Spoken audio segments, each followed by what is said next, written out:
world still misses comedic genius and talented actor Robin Williams. 6 years ago, his suicide shocked the world. And for months afterwards, suicide hotlines saw a drastic spike in calls.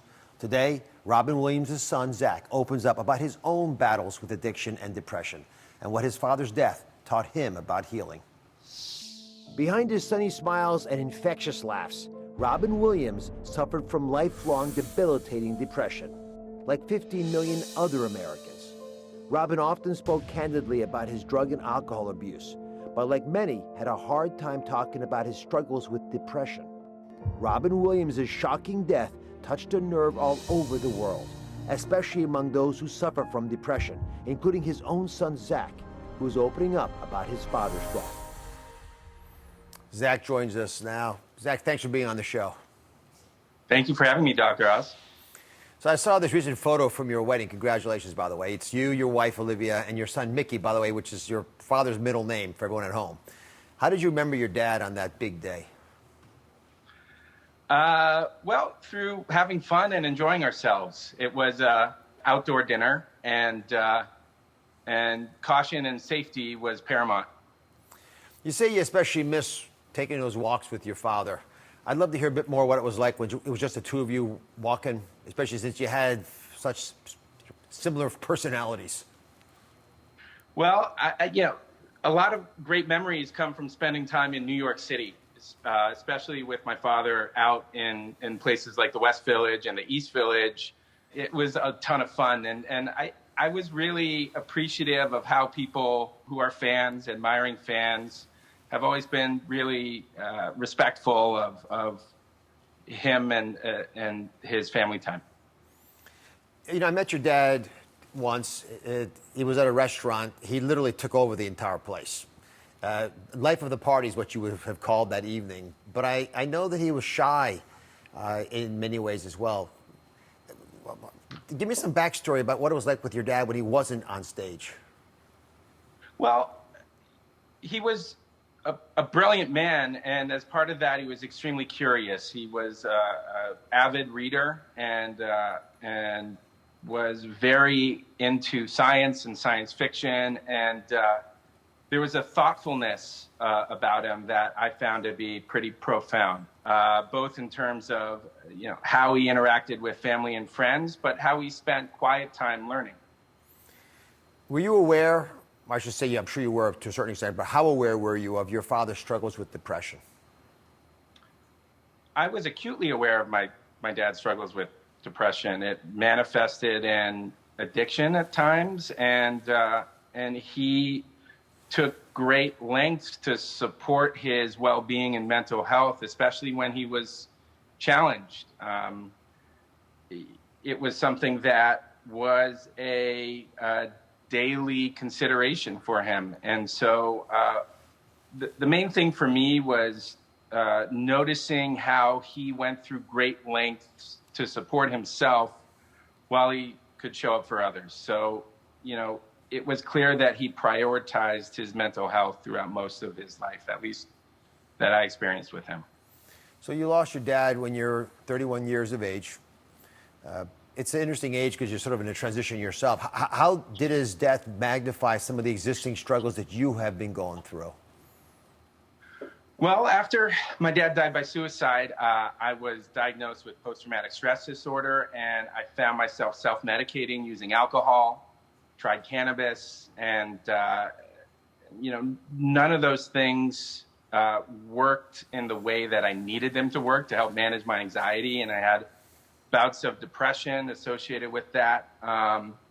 And I found support through a couple avenues. One was commitment to supporting causes, specifically mental health initiatives. And I found myself becoming a mental health advocate because it was very healing for me. The other thing is I cut out self-medicating using alcohol. It got to the point where problem drinking became drinking alcoholically, and that certainly didn't help my mental health, especially when I was dealing with underlying trauma. And the thing that I found to be most profoundly helpful was a commitment to service, specifically oriented around supporting mental health causes. Zach, why is it easier? And I think your dad has been a good example of this. He would talk about addiction, but he never brought up depression. I mean, you're sort of verbalizing the same kinds of story. Why is that? Well, I have experienced depression. There's no question about it. And I think there was elements of stigma that prevented my dad from talking about his experiences with depression. So from my perspective, I want to be open and talking about my mental health issues. And I hope I can help encourage others to be open and see vulnerability as a strength versus a weakness. So kudos to you. In order to recover, you have to realize you got a problem, which for most people means they have to hit that rock bottom moment. Where were you when that happened, and how did it help you realize you needed help? I found myself hitting rock bottom when I wanted to just be numb.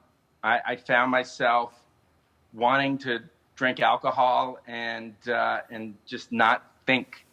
And that was something that was really dysregulating for me. I felt myself waking up in the morning and feeling like I was having a disassociative experience, that I just didn't want to be living the life I was living. And I realized something had to give. And the self-medicating had to stop. And that still led to a ton of stress and anxiety. And as part of that, I needed to figure out other solutions to support myself, because each day was an independent struggle on its own. And to try to stack days of just being okay was really hard. All right, next, Zach shares how he healed from the trauma of losing his father, Robin Williams, and what helped him face his depression and addiction.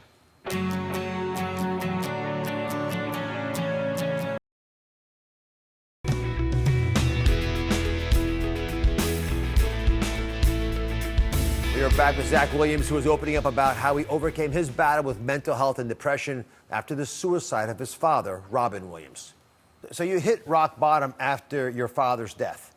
Did his passing, did Robin Williams' suicide make it easier or harder for you to face your depression and your addiction?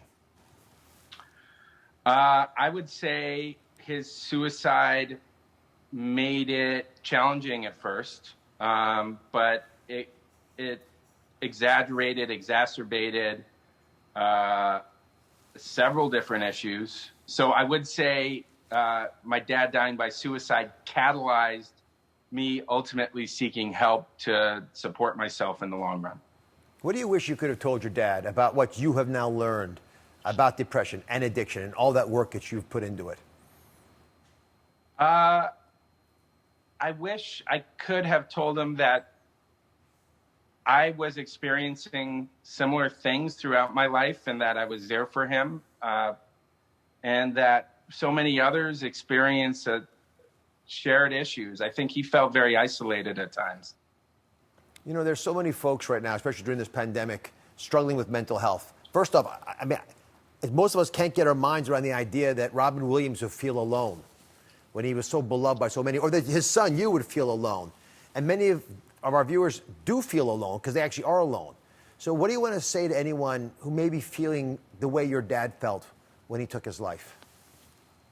I would say find your rituals that support you and your mental health. Find forms of healing, specifically relating to not only like a healthy lifestyle, but also connecting with people. I can't stress how important service is to my life. The other thing is I found community support groups to be really helpful. I'm in 12-step program. That's very helpful for me personally.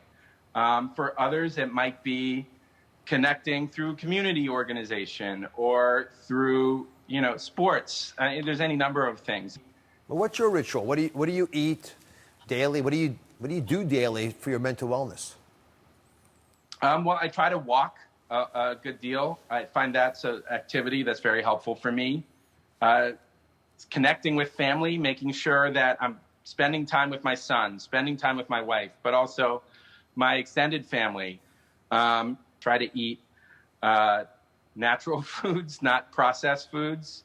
Try to have a daily exercise ritual. I'm a firm believer in talk therapy, and I have a ritual associated with taking certain supplements that are helpful for me personally. I have taken prescription medication in the past. For me, it's not the best solution, but I believe it's very helpful for many people. Yeah, so that's part of my daily ritual. Well, let me unwrap it a little bit, because I know you're very focused on eating foods that boost GABA, which is an amino acid that can help with anxiety and depression. It's found in foods like green tea and yogurt, and my favorite, walnuts, and other nuts, spinach, cocoa. I mean, lots of sources for it. You actually created PYM, P-Y-M, which stands for Prepare Your Mind, which happens to contain GABA. I'd love to hear more about how it's been helping you. Sure. So to provide a little bit more context, GABA is an inhibitory neurotransmitter. In supplemental doses, enables a sense of calm. Also, it supports information regulation, so you don't feel overwhelmed, bombarded, and the like. And so I'm a proponent of it. It exists in the natural, in the natural diet in terms of fermented foods, as you said, green tea, yogurt, things like that, but in smaller doses. So in taking more concentrated doses, it provides a little bit more support around information regulation. Zach, I want to thank you very much for sharing your journey, being very open about what you're going through, and helping to create spaces to talk about mental health. God bless you. Thank you so much. Really appreciate it. Wishing you a wonderful day. Same to you. We'll be right back.